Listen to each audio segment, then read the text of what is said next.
Hi guys, this is Ruth from Ruth Style Recipes, and thank you so much for always coming back to watch my shows.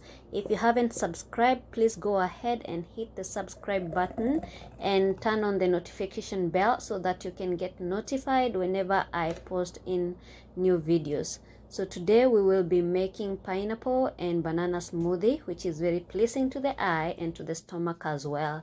So all you need is 2 cups of baby spinach or any kind of spinach that you find in your grocery store.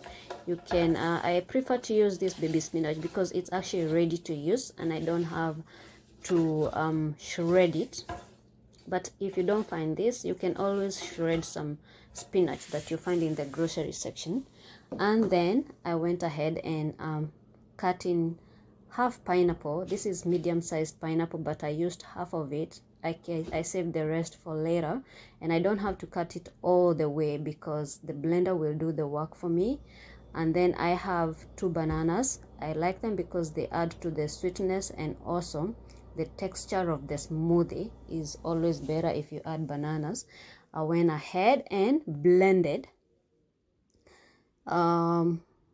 This took about 2 to 3 minutes to be precise, not too long, but that was on high, but I started on low and then high until I got the texture that I wanted. And then I went ahead and added milk. This is dairy milk, but if you prefer the plant-based milk, please go ahead and do so. This is the smoothie that I like to take in the morning because it fills my stomach, and I always feel like I don't have to keep eating before lunchtime, which is very good. So go ahead and blend again for about 1 or so minutes, and then here you go.